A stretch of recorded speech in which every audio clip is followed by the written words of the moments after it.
Hello, welcome to an episode of Test Chamber. Today we're checking out King of Fighters 14. I'm Brian Shea. This is Suriel Vazquez. Hi, hello. And so you've been playing this game a lot. I just reviewed. The review went up on Tuesday.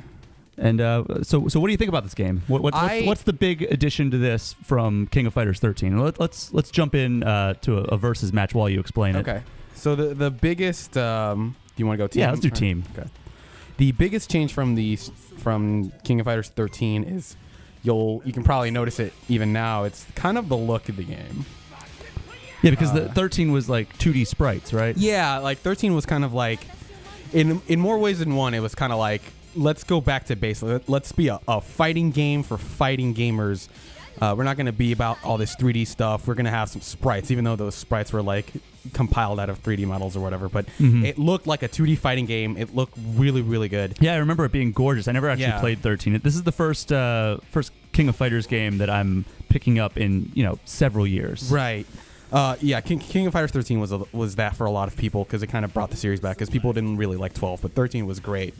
So the main thing you'll notice is how the graphics are 3D, but this actually, in a lot of ways, made me appreciate Street Fighter V's look more, or Street Fighter 4's, because this kind of looks like what Street Fighter 4 or 5 could have looked like, which was not great. Like, the models, like, they move really well, they animate as well as you'd want them to, but there's like there's just a kind of plasticity and like it just looked kind of boring compared to sort of the look of 13.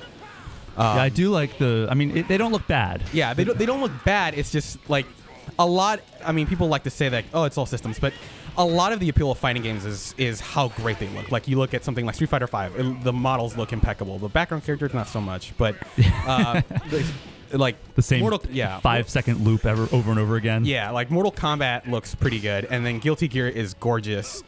But this doesn't have that sort of like same appeal of like, wow, look at this game. It looks so good. I want to play it. So it kind of doesn't have that basic appeal. The main thing it adds is, as you can see, right now you're in max mode, which in this game is the only way to do EX moves. In 13, you could do it if you had, basically if you had 1 bar of meter, it would let you do the EX move. Here you have to spend 1 meter to activate max mode, which lets you do EX moves as much as you want. You can activate it mid-combo, and it'll cancel whatever move you're doing, which is, from what I've seen online, it's basically how you do combos is you'll see an opening for an attack, and then like immediately cancel that into your max mode so you can start doing some crazy combos. But besides that, this is a King of Fighters game in almost every way that you would expect. Like, there's not, besides sort of the max mode stuff, there's not a lot of surprises. The biggest surprises is stuff like the roster. Like, they have a ton of new characters in this game, like more than I would have expected from an iterative fighting game. Like Nakaruru from Samurai Shodown is in this. They have a team dedicated to characters from other games. But like, besides that, it's just kind of like, this is a King of Fighters game in 3D. And I think the first thing that I noticed when I picked up this game is, like, compared to other fighters like Mortal Kombat and Street Fighter, which are my two main fighting games, this has a lot more characters at launch. Yep, it has like a lot of. They didn't really necessarily change a whole lot about them, which is probably why they can get away with having so many. Yeah, like Street Fighter V changed almost every character. Yeah, like they didn't. Like you look at Dhalsim and he's like completely different and. Meanwhile, like in this game, most of the characters are how you remember them, and that's, I feel like, what this series has always gone for. It's like these are classic fighting games for people who like fighting games. But when I was playing it, I just kept thinking like, man, I really want to play King of Fighters 13 just because that look, or yeah, like a lot of it is that look. The other part is just like, I don't know. I really like the way that a lot of the systems in that game worked, whereas I'm not feeling some of the fundamental stuff about this game. Did you review 13, or was that just a game you enjoyed playing? That was like kind of before your reviewing time. Yeah, I didn't get the chance to review it, but I remember playing quite a bit of it and doing combos and stuff, because combos in this game are harder for a number of reasons. For one, they don't give you as much leeway as like something like Street Fighter or Mortal Kombat does. Like, all the motions are harder, the input timing is a little more strict, but they're fun to do. Like, the learning combos in this game is like great, but Yeah, I just the more I played this game, the more I was like, I kind of want to go play 13. The problem was that 13's online was terrible. Was it? Yeah, it was like almost non-functional. How's the online for this? It's better, but not. Let's actually take a look at the online, just the lobbies and like how the system works here. Yeah, so we'll jump back there. It's since we're peer-to-peer, which means like, from my understanding of it, it means that the servers won't be down. Since it's all like other people, like you're basically connecting to other people. But that's really on the surface, that sounds like a great idea given the problems that Street Fighter V had exactly. at launch. The problem is that your connections vary wildly. So, this might actually give us an opponent to battle, which would be a bad idea. But so just also for context of that fight that we just had, before we jumped onto this, we played a few matches, and Suriel beat me in all but one. So that is not an indication of how good or bad he is at this game. It's really hard to play when you're or really hard to play when you're talking. Yeah, exactly. Okay, all right, great. Could not acquire the room information. That's one issue. It relies a lot on your NAT settings, which in the office I can't really control that. So you see all these modes, right? Like, let me actually go back. So this is team versus. This is the one that everyone plays. Single is just like one character, and party is 3 people playing 3 different characters on each team, which sounds cool.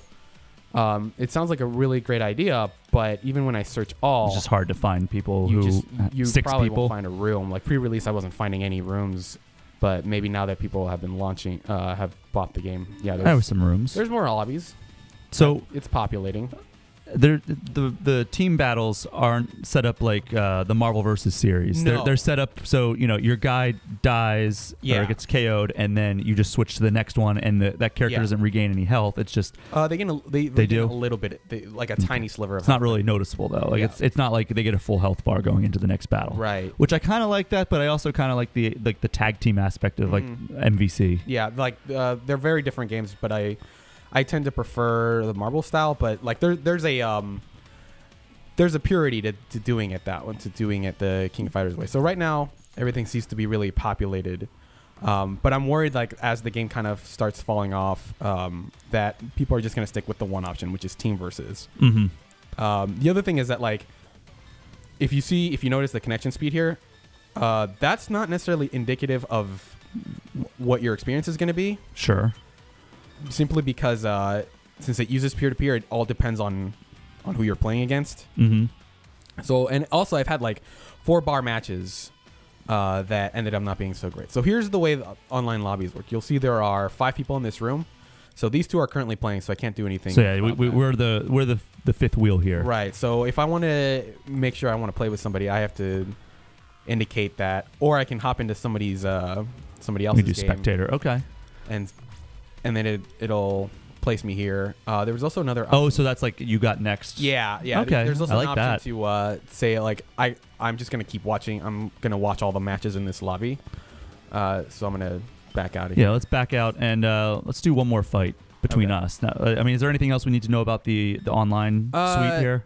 No, not really. We'll play some matches here. Okay. And what about the other modes? Like, how's the story mode? The story mode is like basic. It's your standard arcade mode. You pick 3 characters, and the thing I don't like about the story mode is that if you don't pick a specific team, you don't get like a special. Were there cutscenes and everything?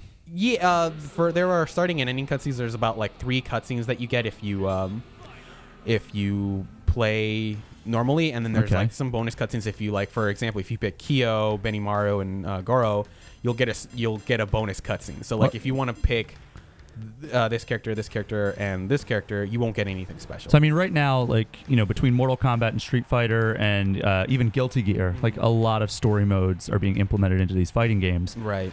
Can we take a look at one of the cutscenes, or is it like? Yeah, there's a. Is there like an extras menu or something? Yeah. Just so we can kind of get a glimpse of that in comparison to like a Shadow Falls in Street Fighter V or Mortal Kombat's base story mode. Let's see. There's. You have a particular favorite? There's one I'm looking for specifically. Let's see if I can find it.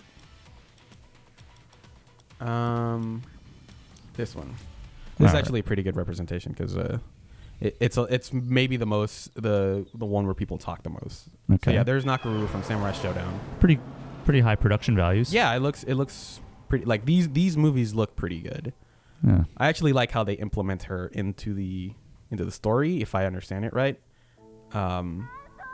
In that she's just like she's a demon hunter, and like, oh, there are demons, and like the boss ends up being a demon. Spoilers, but it's yeah. The quality of it almost reminds me of like Tekken cutscenes. Yeah, Or- this is kind of like these story cutscenes are kind of in that vein. Like Tekken or some of the less over the top Dead or Alive. Yeah, it's definitely got that vibe to them. Maybe not that less over the top though. Yeah, it's this is probably my favorite cutscene in the whole game. The other ones are kind of like okay. So that they're all subtitled, or did you choose to have like? Is there an No, English dub As language? far as I know, there's no English dub. Okay.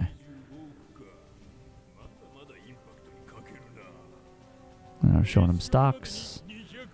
Yeah. So he wants All right. so he wants 20 billion people to watch the tournament, but there's only 7 billion people in the world. Yes, if we got every person on the planet to watch, would that be enough? Yeah. I also like that he has a golden iPad. Hey, why not? His very hairy fingers. Yeah, I think this is maybe a sort of like, oh, let's make like a Western character that's very manly, so we'll put a lot of hair on him. Just hair everywhere. And bright platinum blonde, too. Yeah, exactly. Like super, and also really lavish. Like he has a button-up shirt, but it's like down to halfway. I mean, that's the only way to wear button-up shirts. Yeah, that's true. I should probably start unbuttoning my button-up shirts in the office. You haven't? Not yet. I've been a little. You got to ease into it when you're the new guy. Eventually, I'll just walk in with everything unbuttoned. This executive director is just getting verbally abused. Yeah, he's not having a good day. So do we see any action in these cutscenes, or is it just like kind of like conversations? Later on, you get some action, but mostly it's set up for. His hand is so enormous compared to that guy's head. And he's supposed to be the last boss because he's the guy who. Oh, he got demoted. Now he's associate director. Yeah. All right, so there's these others, and they use like animated stills instead of like full motion. Kind of like Street Fighter V's character. Yeah. So I keep comparing it to other story modes when it can just stand on its own. Yeah, it'll give you something to do if you're like, I want to mess around with this game, but I'm kind of like, I don't feel like I'm ready to play against other people. All right. Let's just play one more match here. Okay. And then we will call it quits for this episode of Test Chamber. Yep. Yeah, they have a lot of new characters, but you see like one of the things I actually like about King of Fighters is Athena, because they always tap into the feeling that she's very fashion conscious. So she'll have a completely different outfit every game. Like I want to say in 13 she was a sort of a schoolgirl, more of a schoolgirl outfit, and she kind of iterates on that here, where she looks sort of like a cross between hold on. Yeah. Sailor Moon. Yeah, she's got like a more Sailor Moon kind of thing going. And her hair was completely different. I want to say it was pink in 13. Gotcha. Yo Higashi's another favorite. They have a character called the King of Dinosaurs. I love the King of Dinosaurs. Yeah, which is most people are saying it's a reskin of Tizok, but like who was like a Birdman. But I like that. Yeah, I like that they're playing around with that kind of conceptual stuff. But most of the characters don't seem super different. Yeah, I still kind of fall back into my Street Fighter habits when I'm playing this game because it does control similarly. It's just, also, there was one thing, I don't know if you brought this up when we were doing that brief overview of what's new. There's like a way you were telling me that you can jump right into a combo and auto combo. So that entire combo was just me mashing the square button, which, by the way, I'm using a controller because if I used my hitbox, which is what I used to play fighting games, I would probably be drowning out all of our voices. Yeah, we just click, click, click, click. Yeah, everyone in the office has been giving me a little bit of guff about. Yeah, we kind of hated when we would hear the rhythmic clicking of your combos and your quarter circles. Yeah, which is especially loud when I'm doing it on a hitbox because it's all buttons. There's no joystick on that thing. But yeah, those combos are pretty easy, and I actually like their inclusion because they let people who are just playing the game get damage out of openings and stuff. And if you remember when like Ryu was introduced into Street Fighter or Smash Brothers, you could do like the typical like up B, B and then down B for his moves, or you could actually do the Street Fighter commands, and they would do more damage. Is that kind of the way it is with this, where like if you just mash square for your combo, you'll do the combo, but it won't be as damaging? Right. So as far as I've seen, you can't actually replicate the auto combos normally, but yeah, if you find a combo that's more natural, it'll usually do it's much more effective. Yeah. Okay, well that's good. That like rewards you. Right. Did you? Are you a Killer Instinct player? I haven't played much of it, no, but I remember a lot of people liking that game. So they recently, like in the past year, have implemented a combo assist feature that's kind of similar, where like you push buttons and it kind of just branches from one to the next. And I really like that, because like that's always been my thing that I've avoided, like kind of the more complex fighters, because I'm terrible at like pulling off combos. Like I can usually do commands, but like combos are just a whole other beast. Yeah, especially in this game, because like they have committed some really crazy motions. Like there'll be like a quarter circle forward and half circle back, like right after each other, and like you'll have to string like 2 or 3 of those together to do super moves. And the way you get the most damage is by linking super moves into each other, because that'll do like 3/4 of a character's health bar if you do that right. Got all excited. So I haven't played any of these characters. I actually don't have much experience with this guy. I've played a lot of Athena, though. This guy's pretty interesting because he does a lot of wrestling moves, but since I haven't played much of him, I don't know how to do most of those. Oh, I like this guy. He's fast and strong. He's got that move, which is pretty cool. Yeah, your guy's pretty fast. Like I had a hard time catching with my last character. But yeah, I've never been a big KOF player. Like I used to play like 98 back in the day. 98 and 2002. Those are probably my favorite ones.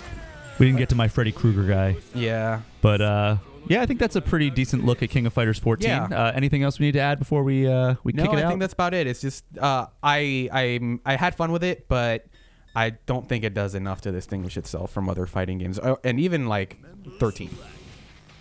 Okay. Well, I think that's a pretty good look at it. It's out now. It's on PlayStation 4, and that's it. No PC version or no, not yet. Okay. All right. Well, so there's a look at that. If you want to check out more about this game, we have the review online. Yep. Yeah, thanks for joining us for this episode of Test Chamber, Thanks for having we'll me. see you next time.